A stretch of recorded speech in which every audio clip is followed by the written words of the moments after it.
Good morning student. आप सभी student को पता है हम सेकेंड पार्ट के 7 लेसन कंप्लीट कर चुके हैं। अब हमें पार्ट फर्स्ट स्टार्ट करना है। तो मैं पार्ट फर्स्ट के बारे में कुछ इंट्रोडक्शन में आपको बता देता हूँ। साथ में आज के वीडियो में मैं जो लेसन हम स्टार्ट करने वाले हैं उसके बारे में बेसिक कंसेप्ट आपको बताने वाला हूँ। तो ध्यान दीजिए, हम पढ़ने वाले पार्ट फर्स्ट हमें पढ़ना है। ये जो पार्ट फर्स्ट है, इस पार्ट फर्स्ट में हमें 7 लेसन की स्टडी करनी है। इसमें first lesson is solid state के बारे में हमें पढ़ना है। सॉलिड स्टेट ये लेसन जो है, इसमें साथ में हमें न्यूमेरिकल्स पढ़ने हैं। बेटा याद रखें, न्यूमेरिकल्स इस लेसन में हमें पढ़ने हैं। इसके बाद सेकेंड लेसन हमें पढ़ना है सॉल्यूशंस। सबसे पहले ये जो लेसन था पुराने सिलेबस में सॉल्यूशंस एंड कोलिगेटिव प्रॉपर्टीज के तौर पर दिया है, लेकिन अब नाम चेंज करके इसे सिर्फ सॉल्यूशन ही दिया है। इस लेसन में भी हमें न्यूमेरिकल्स पढ़ने हैं। थर्ड लेसन हमें पढ़ना है आयोनिक इक्विलिब्रिया। ये जो आयोनिक इक्विलिब्रिया लेसन है, पहले ओल्ड सिलेबस में 11th में था, अभी न्यू सिलेबस में 12th में आया है। इसके ऊपर भी हमें न्यूमेरिकल्स पढ़ने हैं। बेटा याद रखिए।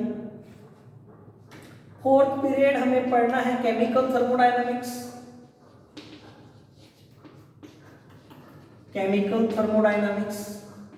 केमिकल थर्मोडायनामिक्स से बहुत ही बढ़िया लेसन है। Chemical thermodynamics is totally based on a human experience. It is a not experimental subject. तो यहाँ पर भी हमें न्यूमेरिकल्स पढ़ने हैं इस लेसन में भी।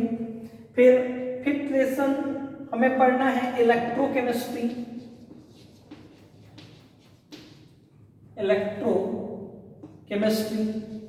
इलेक्ट्रोकेमिस्ट्री लेसन जो है, इसमें भी हमें न्यूमेरिकल्स पढ़ने हैं।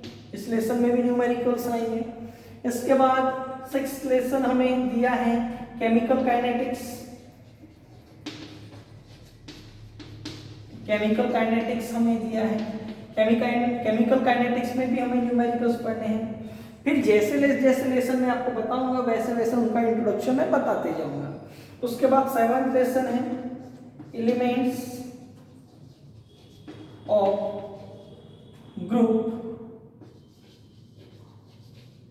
16, 17 एंड 18, या फिर इसे 16, 17, 18 ग्रुप एलिमेंट भी नाम दे सकते हैं। तो फर्स्ट पार्ट में हमें 6 लेसन जो है वो न्यूमेरिकल बेस्ड लेसन है। तो न्यूमेरिकल्स आएंगे।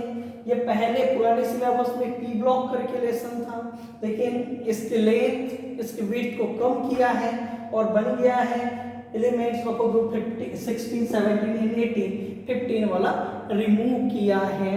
तो इन लेसन को की स्टडी हमें करनी है। तो हम स्टार्ट करते सीक्वेंस वाइज चलते न हुए हम सॉल्यूशन से स्टार्ट करने वाले हैं। सॉल्यूशंस के बाद ये लेसन चलेगा, फिर वो बीच में ही हम सॉलिड स्टेट पढ़ सकते हैं। तो इस लेसन के यानी सॉल्यूशंस के बारे में अब हम स्टडी करते हैं। तो सॉल्यूशन जो लेसन है उसका पहले तो आज मैं आपको इंट्रोडक्शन ही बता रहा हूँ कि सॉल्यूशंस क्या होता है। तो ये जो पार्ट फर्स्ट है, इस फर्स्ट पार्ट में से हमें बोर्ड में 35 मार्क का पेपर रहेगा।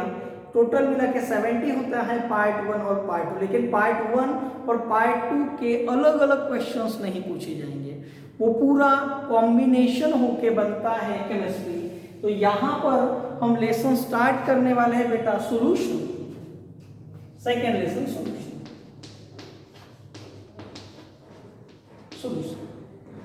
सबसे पहले तो आप ये समझ लीजिए कि the chemistry study is incomplete without the study of solution. Solution and colligative property पूरा नाम होना चाहिए, लेकिन ये जो सॉल्यूशन है, ये सॉल्यूशन अभी नाम दिया सिर्फ सॉल्यूशन, तो ये फिजिकल केमिस्ट्री में आता है। हमें इस सॉल्यूशंस लेसन में क्या क्या पढ़ना है उसके बारे में हम बात कर लेते हैं बेटा। सॉल्यूशन में हमें दो पार्ट यहाँ पर पढ़ने हैं।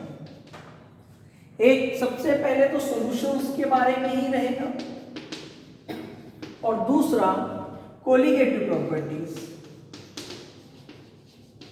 कोलिगेटिव प्रॉपर्टीज एक एक आपको बताता हूं कि क्या होता है। तो यहां सॉल्यूशन वाले पोर्शन में हमें टाइप ऑफ सॉल्यूशंस पढ़ने हैं, टाइप्स ऑफ सॉल्यूशंस पढ़ने हैं। उसी प्रकार से हमें जो सोल्यूबिलिटी होती है, when solute dissolve in solvent produce the solution, तो सॉल्यूबिलिटी के ऊपर किस प्रकार से फैक्टर अफेक्ट करते हैं वो पढ़ना है। फैक्टर्स अफेक्टिंग ऑन सोल्यूबिलिटी, ये पोर्शन हमें इस लेसन में पढ़ने हैं और बहुत सारी चीजें हमें यहाँ पढ़नी है। इसमें हमें हेनरी लॉ पढ़ना है, हेनरी लॉ। लेकिन जो हेनरी लॉ का डेमोन्स्ट्रेशन है और कुछ एक्सेप्शनल केसेस न्यू सिलेबस में जो आए हैं वो एलिमिनेट किया है, वो जो हम सिलेबस पढ़ेंगे उसमें नहीं रहेगा, तो और बहुत सारी चीजें उसमें आएगी। फिर कोलिगेटिव प्रॉपर्टीज, कोलिगेटिव प्रॉपर्टीज पढ़ते समय सबसे पहले तो हमें पता रहे अगर हम कोई सॉल्यूशन लेते हैं, ये सॉल्यूशन हमने लिया या सॉल्यूशन के पहले बनाने के पहले अगर हम सॉल्वेंट लेते हैं तो याद रखें, तो कोई भी सॉल्वेंट या कोई भी जो लिक्विड रहेगा, सॉल्वेंट के तौर पर लिक्विड, सॉल्वेंट जो रहेगा उसकी कुछ फिजिकल प्रॉपर्टीज होती है।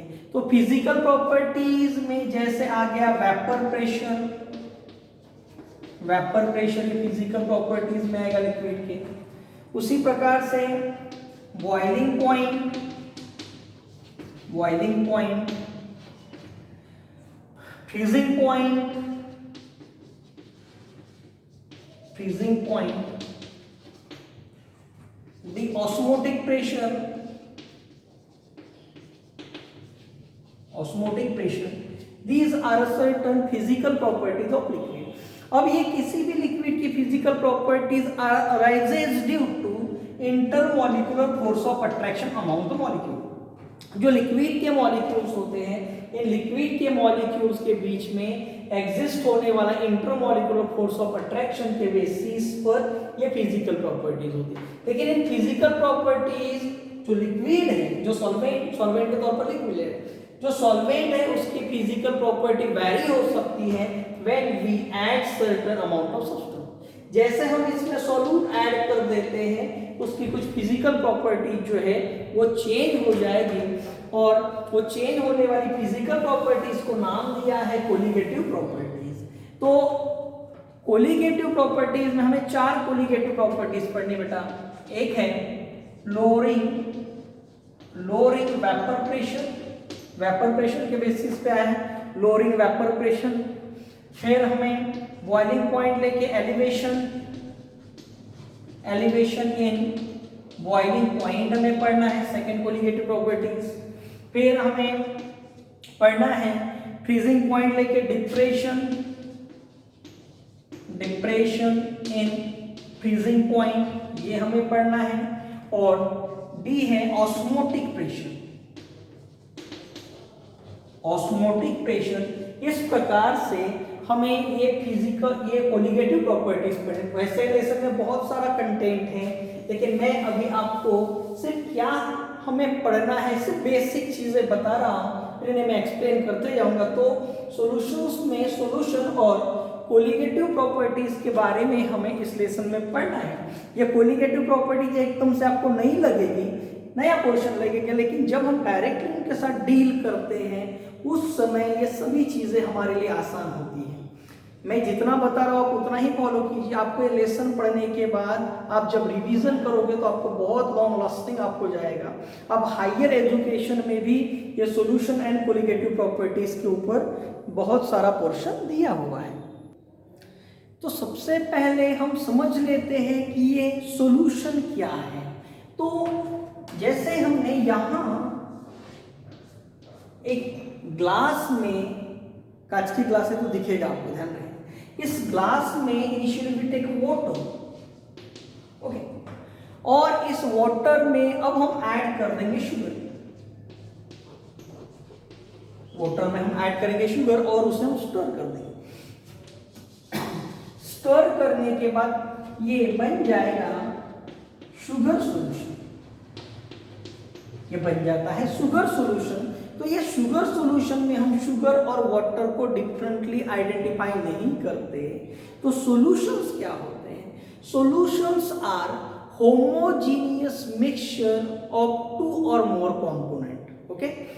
हम अलग से उसके कंपोनेंट को डिस्टिंग्विश नहीं कर सकते, क्योंकि पार्टिकल साइज जो सॉल्यूशन में जो सॉल्यूट होते हैं उनका particle size 10 to the power -8 centimetre से भी कम हो सकता है। बहुत कम होने की वजह से हम सॉल्यूट पार्टिकल्स को आइडेंटिफाई नहीं कर पाते। तो आप सॉल्यूशन के सिंपल डेफिनेशन याद रखिए। सॉल्यूशंस आर, अगर बहुत सारे सॉल्यूशंस की बात कर रहे हैं तो solutions are homogeneous mixture of two or more component. अब ये टू और मोर कंपोनेंट क्यों बोला है? जब हम शरबत बनाएंगे, आपको पीना है तो पहले समझना पड़ेगा।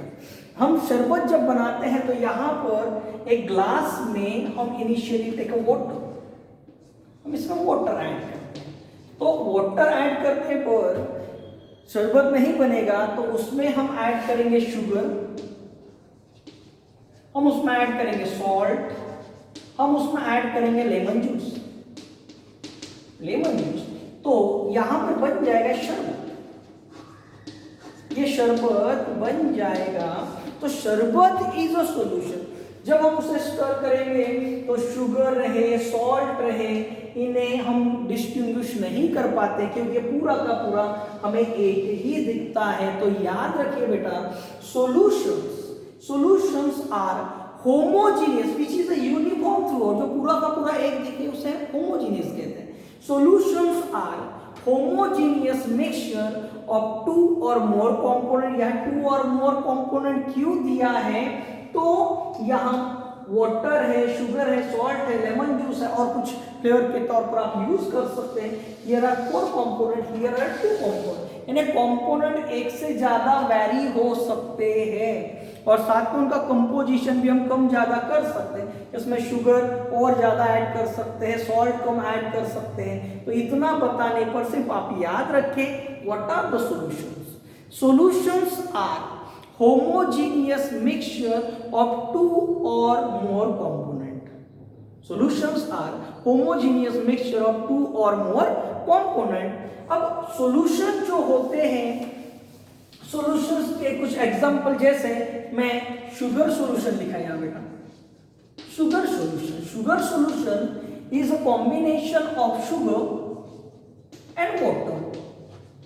अगर हम एयर लेते हैं तो एयर में नाइट्रोजन प्रेजेंट होता है, ऑक्सीजन प्रेजेंट होता है, कार्बन डाइऑक्साइड होता है, डस्ट होते हैं और बहुत सारे कंपोनेंट्स इसमें प्रेजेंट होते हैं। जब हम कोई एलॉय लेते हैं तो एलॉय आपको पता होगा, it is a homogeneous mixture of metal and a non metal. वो एक से ज्यादा हो सकते हैं। तो ब्रॉन्ज आ गया, इसमें ब्रॉन्ज आ गया, या फिर हम गोल्ड भी इसमें ले सकते हैं। सोडियम अमलगम भी हम ले सकते हैं, sodium amalgam. This is also the alloy. तो ये 3 लिखते समय एक बात याद रखिए, sugar solution this is a liquid form में प्रेजेंट रहेगा, किस फॉर्म में रहेगा? लिक्विड फॉर्म में प्रेजेंट रहेगा। ये गैसियस फॉर्म में प्रेजेंट है। Alloy is a solid. तो सबसे पहले आप ये समझ लीजिए कि सॉल्यूशंस ये सिर्फ लिक्विड फॉर्म में प्रेजेंट नहीं होते, ये गैसियस फॉर्म में या सॉलिड फॉर्म में भी प्रेजेंट होते। लेकिन इस लेसन में हमें लिक्विड सॉल्यूशंस के बारे में ही स्टडी करनी है। यहाँ पर एलॉय या फिर ये गैसियस सॉल्यूशंस के बारे में स्टडी नहीं करनी है।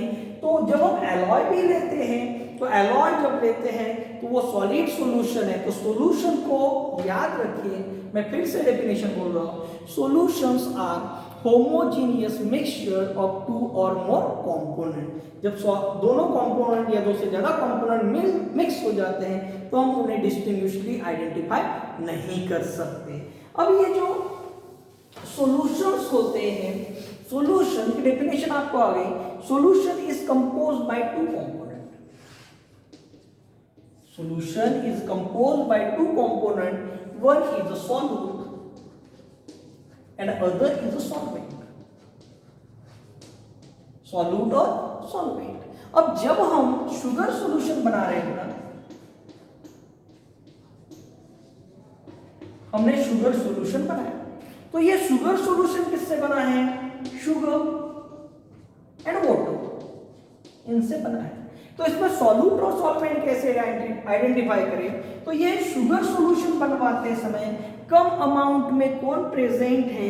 तो शुगर प्रेजेंट है, तो इट इज अ सॉल्यूट। तो अगर आपको सॉल्यूट को डिफाइन करना है जो कम अमाउंट में सॉल्यूट, तो component of the solution, the component of the solution which constitute is a smaller amount in the solution. Solution का ऐसा कंपोनेंट जो सॉल्यूशन में कम अमाउंट में पाया जाता है उसे सॉल्यूट कहते हैं।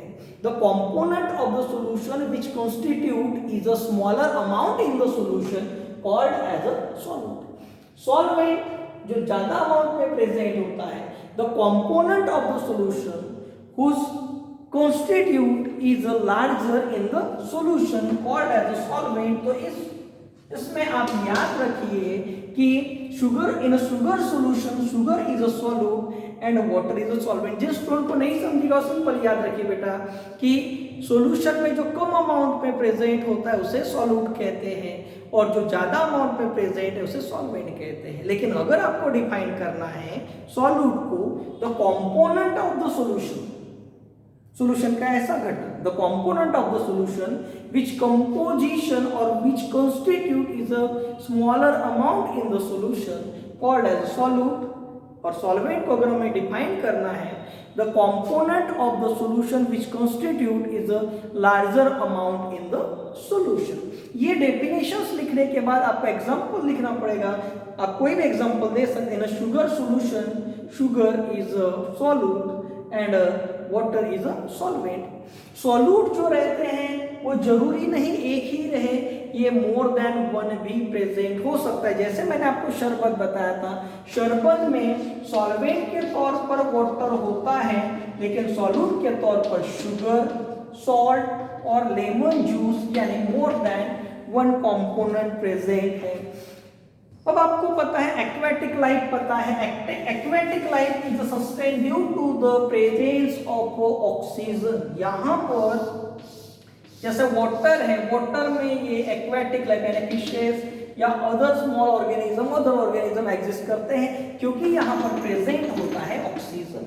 तो इस कंडीशन में oxygen is a solute and water is a solvent. ये चीजें आपको याद रखनी पड़ेगी। ये तो डेफिनेशन जो है एकदम से रफली जब हम समझते हैं तो उस केस में हो जाता है कि जो कम अमाउंट में प्रेजेंट है वो है सॉल्यूट और ज्यादा अमाउंट में प्रेजेंट रहने वाला सॉल्वेंट। लेकिन डेफिनेशन को अगर हमें या सॉल्यूट सॉल्वेंट को ब्रॉड स्केल पे समझना है तो ध्यान दीजिए, आपको वो गुलाब जामुन का पाक बनाते हैं वो पता होगा, ओके, जिसे शुगर सिरप कहा जाता है। वो बनाते समय एक ऐसा पहले बड़ा सा एक बर्तन ले लेंगे, इसमें हम स्मॉल अमाउंट में वाटर लेते हैं और लार्ज अमाउंट में या ज्यादा अमाउंट में हम क्या लेते हैं? शुगर। आपको पता होगा वाटर स्मॉल है या लेस है, कम अमाउंट में है, और शुगर जो है वो मोर ज्यादा अमाउंट में है, हमें पता है। तो इस प्रकार से ये पाक बन जाएगा, बरोबर है। अब इस बेसिस पर हम बोलेंगे वाटर जो है वो लेस अमाउंट में है तो ये हो जाएगा सॉल्यूट, और शुगर ज्यादा अमाउंट में है तो ये हो जाएगा सॉल्वेंट। लेकिन यहां पर जो चलते आ रही जो डेफिनेशन वो एप्लीकेबल नहीं होगी। वाटर भले ही कम है लेकिन वाटर यहाँ सॉल्यूट नहीं रहेगा तो वाटर यहाँ पर सॉल्वेंट ही रहेगा। क्यों मैं बताऊं? और शुगर भले ही ज्यादा अमाउंट में है तो शुगर सॉल्वेंट नहीं, वो सॉल्यूट ही होगा। तो ये आइडेंटिफाई करने के लिए याद रखिए, जो सॉल्वेंट की फिजिकल स्टेट होती है वही सॉल्यूशन की फिजिकल स्टेट होती है। भैया ये जो गुलाब जामुन बनाने के लिए हमने जो पाक बनाया है, शुगर सिरप बनाया है, वो लिक्विड फॉर्म में है और शुगर और वाटर में से लिक्विड फॉर्म में कौन प्रेजेंट है, तो वाटर है। तो वाटर यहाँ पे क्या हो जाएगा, सॉल्वेंट, और sugar act as a solute. याद है, भले ही वो कम ज्यादा हो, जरूरी नहीं कि सॉल्वेंट हमेशा ज्यादा ही हो। जो सॉल्वेंट की फिजिकल स्टेट होती है वही सॉल्यूशन की फिजिकल स्टेट होती है। इस बेसिस पर यहां पर भले ही वाटर कम है but water act as a solvent. मैं एक और एग्जांपल आपको बता देता हूं, जैसे हमें हलवा बनाना है तो हलवा बनाते समय हम यहां पर कंटेनर में, एक कंटेनर का कोई छोटा एक बर्तन है, इस कंटेनर या बर्तन में हम यहां पर लेते हैं रवा। इंग्लिश मीनिंग देख लेना क्या है उसका, रवे का रवा है, और इसमें हम ऐड करेंगे साथ में शुगर, रवा अलॉन्ग विद शुगर। अब इसमें जब हम ऐड करेंगे वाटर ज्यादा ऐड करेंगे कम, अल्टीमेटली हम वाटर कम ही ऐड करेंगे, तो ये बन जाएगा हलवा। तो रवा जो रहेगा यहां पर हो जाएगा सॉल्वेंट और वाटर ये हो जाएगा सॉल्यूट, क्योंकि जो हलवा जो रहेगा वो किस फॉर्म में होता है, सॉलिड फॉर्म में है, और जो सॉल्वेंट की फिजिकल स्टेट होती है वही सॉल्यूशन की फिजिकल, भैया सॉल्यूशन सॉलिड है तो सॉल्वेंट भी क्या रहेगा, सॉलिड, तो रवा यहाँ पे रहेगा सॉल्वेंट। इस प्रकार से अभी आज के लेक्चर में मैंने आपको सिर्फ 3 ही डेफिनेशन बताई है बेटा, एक है सॉल्यूशन, सॉल्यूट और solvent. Solution is a homogeneous mixture of 2 or more component. Solution is a homogeneous mixture of 2 or more component. और जो कंपोजिशन होते हैं, जो कंपोनेंट होते हैं, जरूरी नहीं उनका प्रोपोर्शन हमेशा सेम रहे, वो कम ज्यादा हो सकता है। फिर आया solute, the component of the solution, कौन, the component of the solution which constitute is a smaller amount in the solution called as a solute, and solvent the component of the solution, the component of the solution which composition is a larger amount in the solution called as a solvent। तो solute और solvent आपको बड़े आसानी से identify करते आएगा। जैसे हम कोल्ड ड्रिंक्स लेते हैं, नई बोतल मैंने अभी मार्केट से ही अलग प्रकार की, जब हम कोल्ड ड्रिंक्स लेते हैं तो इसमें डिसॉल्व होता है कार्बन डाइऑक्साइड, तो कार्बन डाइऑक्साइड हमारे लिए यहाँ पे हो जाएगा सॉल्यूट, और वाटर और जो दूसरा लिक्विड कंपोनेंट रहेगा वो हमारे लिए हो जाएगा सॉल्वेंट। तो ये लेसन जो है, ये लेसन हमें बहुत ज्यादा इंपॉर्टेंट लेसन है। इस लेसन के आने वाले न्यूमेरिकल्स भी बहुत इंपॉर्टेंट होते हैं। इस लेसन से 5 से लेकर 7 मार्क के क्वेश्चंस आ सकते हैं, आपको याद रखना है।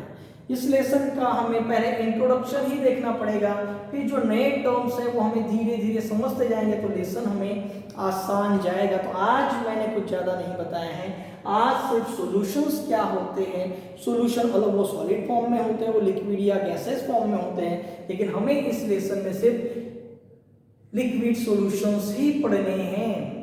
अब ये लिक्विड सॉल्यूशंस क्या, तो those solution in which solvent is a liquid solution और दो solution in which solvent is a liquid। जो solvent रहेगा वो लिक्विड फॉर्म में रहेगा, फिर जो solute है वो गैस हो सकता है। देखिए लिक्विड सॉल्यूशन, जब हम लिक्विड सॉल्यूशन की बात करते हैं तो लिक्विड सॉल्यूशन भी बनते समय हमें 2 कंपोनेंट लगेंगे, एक सॉल्यूट और दूसरा सॉल्वेंट। तो सॉल्वेंट जो रहेगा हमेशा लिक्विड रहेगा, सॉल्वेंट हमेशा क्या रहेगा, लिक्विड रहेगा, लेकिन सॉल्यूट ये सॉलिड हो सकते हैं, ये लिक्विड हो सकते हैं, सॉल्यूट लिक्विड हो सकते हैं, या फिर सॉल्यूट ये गैसियस फॉर्म में भी हो सकते हैं।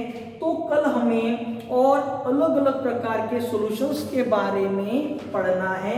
तो आज जो पढ़ाया हुआ टॉपिक है आप अच्छे से समझिए। आपको सॉल्यूशंस क्या है वो समझना पड़ेगा, सॉल्यूट क्या है वो समझना पड़ेगा, सॉल्वेंट क्या है वो समझना पड़ेगा। सिर्फ आज 3 ही सेंटेंस मैंने बताए हैं। अगर इसमें भी कोई डाउट्स रहेगा तो आप मुझे बताइए, मैं और उसे एक्सप्लेन कर दूंगा। थैंक यू बेटा।